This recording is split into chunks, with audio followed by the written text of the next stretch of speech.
Here we go. Mavrik Geyer. Welcome to NRL Fans WA. Thank you for joining me, mate. All good, mate. How you going? What's happening? Not much, mate. So just give you a bit of a rundown of what I do on this page, mate. We're trying to promote the game here in Perth, get more people involved, watching the game, playing the game. Especially with the possibility of the 18th team coming up. 100%. That's the goal, is to get more people interested in playing the game and involved in helping the pathways and the young kids coming through. Yeah, straight out. That's mad. That's a real good idea. I love that.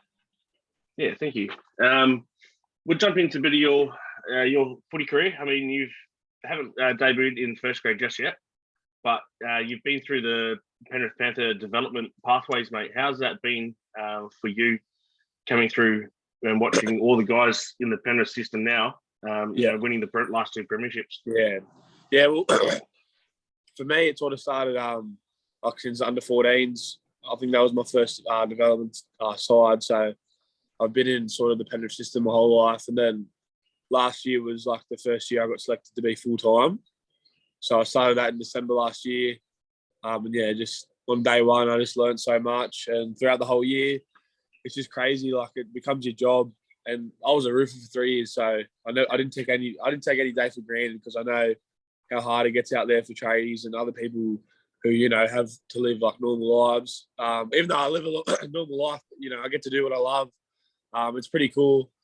And yeah, I don't know, just it was crazy. And for them to go back to back, I sort of said at the start of the year, like, far out, there are big chances. Sorry.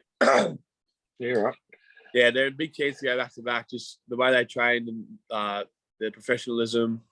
They're just a real good bunch of blokes who are real tight.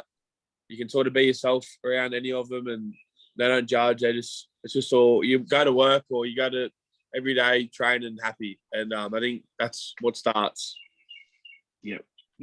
And they seem to be a very tight group. They all come through the Penrith Panther system together. Or a lot of them did, and it's showing on the field. They're going to be a very hard side to beat in the next couple of years as well. They could be a three-peat, as well. Like the way that they're going, it's going to be very hard to beat. Scary. Like, I know it's a couple of big losses. Happy kicks. Even Jermaine Hopgood, who was our captain for Cup, and definitely our best player. Like, every time he went up to NRL, he killed it. A couple of other players like Charlie Staines. Yeah, like, it's going to be tough, but I guess as long as you've got, Nathan Cleary, Isaiah Yeo, Fish, Dill Edwards, like Bizza, Critter, like, they've still got so many players, and then, like, gives me a chance to, if I have a good preseason or whatever, if I start playing some good games, I might get a crack. So, yeah, it's exciting, and it's just a great time to be a Penrith Panther, I guess. Yeah, definitely.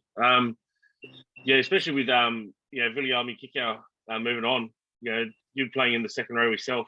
I watched your preseason games at the start of the year, and I thought that until you got injured, you were pushing to even get the bench spot in the first grade team. So how much did that injury sort of derail you for the year? I guess like, trials are trials. I'm glad that I played well, but we ended up smashing them that first trial against Cronulla. Like, they didn't play. They played a good side, but I just think it was a mad team effort, and I was just glad to score a try in it, play well. Like, that's all I was really focused about. Ivan was just happy about the team effort, and then in the para game, I was very happy to be number 14 for that trial, because it was sort of like the main trial with a lot of NRL players playing. Like, para pretty much had their full side, and that full side pretty much played the grand final. So that gives me a bit of confidence going into it, going, like, now in hindsight, going far out. I played pretty much a grand final side in a trial in my second sort of NRL game. So, I'm lucky enough to get injured in that game. In terms of derailment, look, it was just fresh after a preseason, my first ever. So, when I get injured for 7 weeks after a preseason, I lose a lot of reps, and reps that are very important for me as someone who's raw, coming into the game fresh, like coming into the NRL scene fresh. I need as much training. Like, training's the main part. Like, all the reps, all the defensive reps, all the attack reps that, people who don't really watch the game as much as you and I, or know the game wouldn't really understand. But yeah, that's the most important side, and I sort of lost a bit of that. But yeah, everything happens for a reason, I guess. I still was like somewhat happy with my season. It didn't go exactly the way I wanted, but as I said, I was glad to go into NRL training every day and still play and be with my mates. So yeah, I reckon it did affect it a bit, but yeah, on to the next year sort of thing. You know what I mean? Yeah, absolutely. And that's probably the best attitude that a lot of people can have these days, mate. Is don't let it get you down. Just focus on what you have to do to recover and get onto getting back. Yeah. So no, Yeah, that's 100%. awesome to see, mate. Yeah, cheers. With your training and stuff, mate. Do you mind going into detail about what you guys do for training? Just for the young kids that might watch this. I mean, I've got 10 kids at home myself, and I've got four. I've got 4 boys that play league as well. So yeah, well, that's mad. So just so these kids can sort of see the expectations that it's on an NRL footballer, especially someone so fresh like yourself, that's trying to get into that first grade team. Yeah. Can you just go into a bit of a training detail for us? Yeah. So December and January and February sort of is mainly like it's called pre-season for a reason. Like you're just getting sort of that conditioning, your body conditioned, because come season time, there's not really enough time for that. It's mainly like training days are more specific to like what days you play. They're not really like that. You do train intense, but like pre-season's all about sort of Monday, Tuesday, Thursday, Friday, Sunday, like 8-hour days. You're getting flogged. You're doing heaps of gym. You're just overloading your body to make it conditioned so it's ready to go in the season. And like I'd say, say a regular training day in pre-season would be get there at 7 o'clock, have brekkie, whatever, do some stretching, do whatever. We have a team meeting at 7:45. And then after that, forwards and backs will split. Backs will go get strapped and prepped for the field. And then forwards will do a bit of yoga, a bit of stretching, which is really good, actually. And then we'll switch over. So it's half an hour each, and then we'll get strapped and do prep. Preps like, some high knees or just like something in the gym to keep your body going, because by the time we get in the field, it's ready to go. So it's on you to sort of get your body ready. And then after that, we have another team meeting, which will address what we're doing on the field. And then, just get into it for about 2 hours. It changes throughout, like, every training session is different, but in pre-season, it's usually we're getting flogged and we're doing, like, not as much footy as during the season. But, it's pretty tough. It's honestly like training was when I was younger, but just, a lot more intense, a lot more detail, and, just a lot longer, because that's pretty much we're there to do that all day.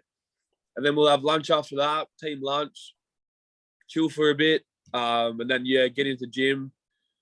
And in pre-season, there's a thing called Fat Club, where if your body isn't where the coaches want it to be, or like if your skin fold's a bit high, then you go and do a training session after gym, which is usually around 4 p.m, 5 p.m. So you're dead, your body's wrecked, and you go and jump on the rower or the bike for half an hour, 45. So it's mad, but like the boys love it. And it's mad pre-season, because you're there with your mates who are like, you learn, you earn a lot of respect to people around you, because you see them going through the exact same pain you're going through, and you just make sure to play with them way more. So that's pre-season. And then during the seasons, what I said, a bit more specific to who we're playing, where we're playing, like what time and period and all that. But there's a lot of detail, but it's pretty much just, get out there and rip in, sort of. Yeah, absolutely. Excuse me. Yeah. One thing I want to know with you is, how have you dealt with the pressures of having that Geyer last name with your dad and your uncle playing first grade and being well known? How have you come into, especially Penrith as well? Yeah. How have you dealt with that? Yeah, well, when I was younger, I sort of got angry with it a bit more when people used to say it on the field and stuff. Like, say when I was in year 10, 11, 12, like at school footy or whatever, I'd usually be a bit more fiery and, arc up a bit on the field. But like now it's sort of just like, I sort of just laugh it off, or I know it's just banter. Like words don't really affect me anymore in the footy field. Like yeah, as long as like it's all in the good spirit of the game, which most of the time it is. And I'll get as long as I get to tackle them next play or something to get back. But yeah, no, it's all right. The main pressures, sort of just like external pressures. Like say people, I usually don't try to read comments and stuff, and I know I'm early in my career, but people say bad stuff about anyone. It's just a part of the game, and you just have to sort of block out that noise. Nath Cleary said something real good to me. I was asking him about it and stuff, and he said, if you wouldn't take advice from them, don't take criticism from them. Yep. So that's something that, like, as soon as he said that, I was like, wow, that's mad. Like, why am I reading bloody Timmy's name on Facebook, commenting on bad words about me, where I wouldn't message him and say, hey, bro, can you help me with this? Like, I don't even know him. So it sort of made me realise, block out the external noise. All that really matters about. If my coaches are saying, pick up your game, then that's when I go, all right. yeah, it's going like fair enough, because they're in my sort of inner sanctum. But yeah, other than that, no, it's been I guess I haven't really cracked NRL yet, debuted, so it might get a bit more intense after that. But at the moment, it's pretty sweet. I just he's just my dad to me, and I'm glad he is who he is. So yeah, I think I've handled it pretty well. Yeah. Yeah, no, that's the way, mate. And I think with the expectation, you just gotta not try to live up to your dad's name or your uncle's name. It's live up to your name. 100%. Yeah. I've talked to other people that have Ashton Sims and stuff like that. It's about living up to your name and doing your thing. So yeah, I think you being a young guy coming into the league, I think if you do that, mate, you'll be sweet. You won't even have the pressures there anymore. Cheers, Jamie. Thank you. Yeah, that's mad. Yeah. Just on a personal level as well, again, mate, it's mental health is a big thing in society these days, especially with rugby league. With Paul Green last year as well. Yeah. Have you gone through a low point in your life? And if so, how did you sort of get through it? Yeah. I'm like, honestly, like, I've been so lucky in my life. Like, I've got a really good family. Hear my dogs going nuts. They bark. I'm the only one home, so they bark bloody when the wind blows. Yeah, I've been very lucky. I have mum, my dad, I have 3 sisters, a brother. I've got a very good external like cousins, aunties, uncles, who are I'm glad to say that I haven't really gone through a very low point in my life. Like, I've obviously been sad and disappointed some weeks, some days.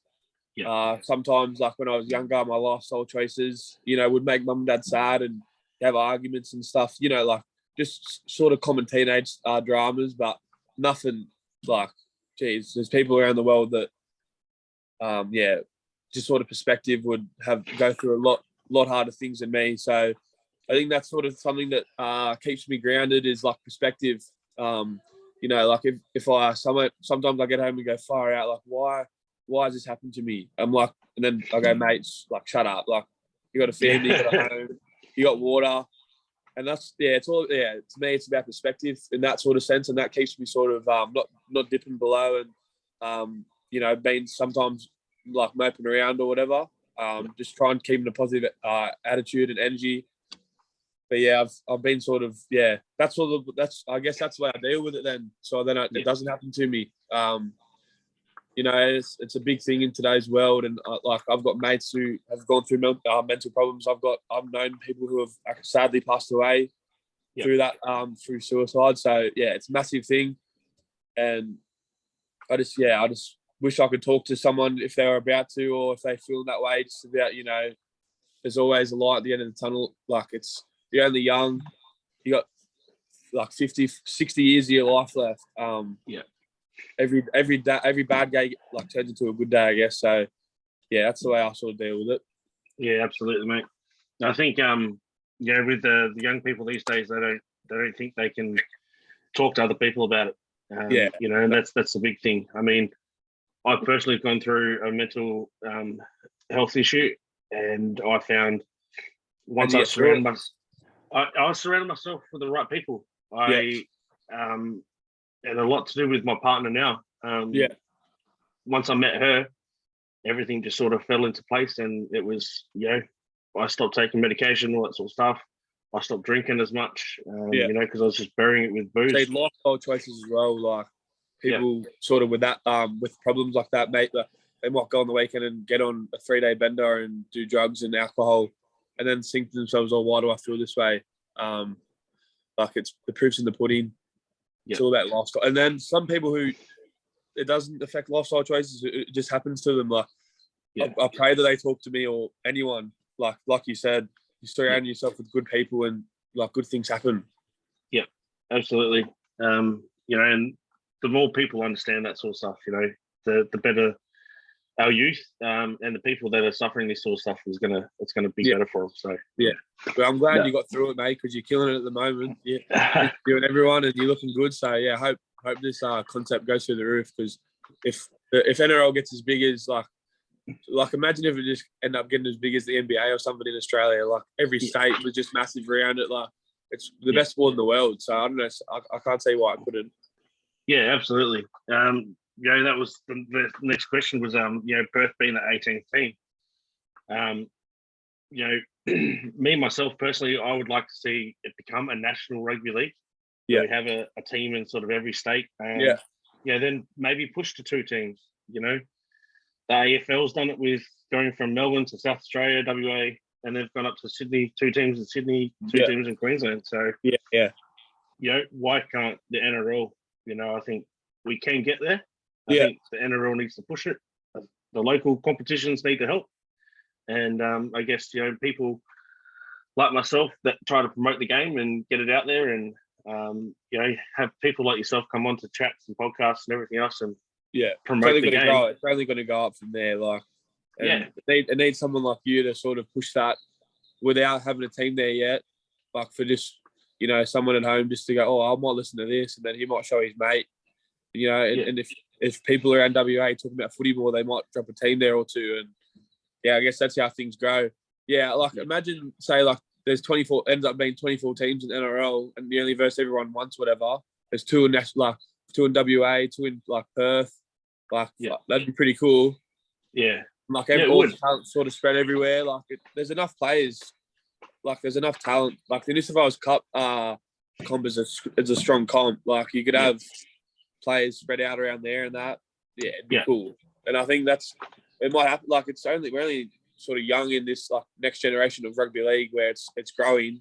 Like so in the next 10, 15 years it could happen for sure. Yeah, definitely. What do you think of Perth having the team as being the 18th team? Or I don't know.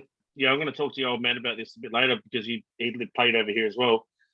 But the talk about them joining the Perth team joining with North Sydney. How do you think about that? Oh yeah, that'd be mad. Like Dad obviously loved playing for the Western Reds. But yeah, I just think it's mad because it's so like it's pretty far away from Sydney and like Queensland, like on the opposite side of Australia.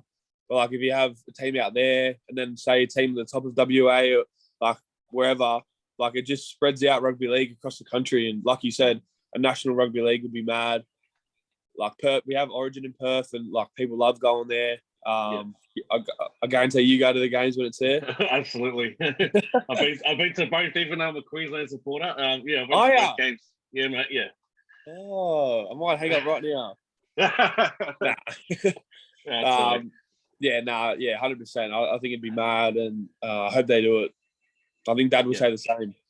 Yeah. I've spoken to your dad before about it. When I first started doing my podcast or my interviews, and I didn't get to record it because I didn't know what I was doing at the time. But so I didn't get to post it. Press record this time. But I think I think it'd be superb to come for a team to come over here, and I think with North Sydney having them join with Perth would be great because it gives us a following over in Sydney as well. Yeah. So then it's not just the Perth people, which is you get people from Sydney coming over. Yeah. Would you consider following your old man over from Penrith to Perth if the Perth got a team? Yeah, well, look, I'm contracted to Penrith next year, and I love being at Penrith. Like, it's hard to say that I'd ever like Penrith at the moment.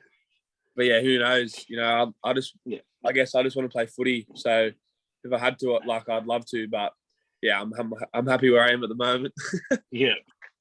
Just yeah. I mean, that would be pretty cool to see, you know, yourself go from Penrith to if Perth got a team in a few years, you know, you come over, and that'd be, I don't know, it'd be something worth writing about, you know. Yeah, 100%. You know. I'll promise you, if I do it, I'll interview you first. That'd be great, mate. Have you got any advice for young kids these days, like that are wanting to, you know, aspire to not just NRL but sporting, you know, getting to that elite sport level? Yeah. Well, I guess I'm still a young kid myself, so like I think if I just had an advice to someone who's like 17, 16, 18, like I was a bit of a rat bag when I was that age. Like footy was still always something I wanted to do, but I never really committed myself to it fully. Yeah. Like I think that if I trained 3 days a week and then partied from Friday to Sunday, like I'd feel like, oh, that's enough for me. But like I've come to realize, like footy is it's honestly like it takes your whole, every professional sport would take your whole, everything you put into it, you get out of it. So if you don't put it 100% in, you're not going to get 100% out. Yeah. Yeah, I just think everything in life that's worth having is, you know, it's not easy. So that's an advice that I always sort of tell myself, like every time it gets hard in the field or every time I don't feel like I want to train in, like if I'm just buggered, I'm like, you know, it has to be done. And then after my training session that day, I'll be so happy with myself. And yeah, I think it's just always, you know, pushing yourself to be better. I wish I could tell my 16, 17-year-old that, but I guess that's just how life goes. But, you know, maybe if I wasn't like that when I was younger, I wouldn't be in the position I am now, like possibly going into my second NRL preseason, and possibly, hopefully debut next year, like, or whatever. So, I just think, it's just all about, like, just follow your life choice and just trust your heart, I guess. Yeah, no, that's the way, mate. What do you do when you're not training, mate? What are you up to outside of training? Yeah, well, I started because all the boys in my team play a bit of golf, and the boys at Drummond Golf in Penrith sort of like we're all sort of associated with that, and they help us out. They're great, sort of. They got a thing where they like virtual golf, where you can sort of play 18 holes at any hole in the world there. They give us some clubs and, you know, give us a swing. So I've been trying to get into a bit of golf. I'm still pretty shit, but I'm still pretty terrible. But I enjoy it, and you know, it only takes one shot to come back the next day.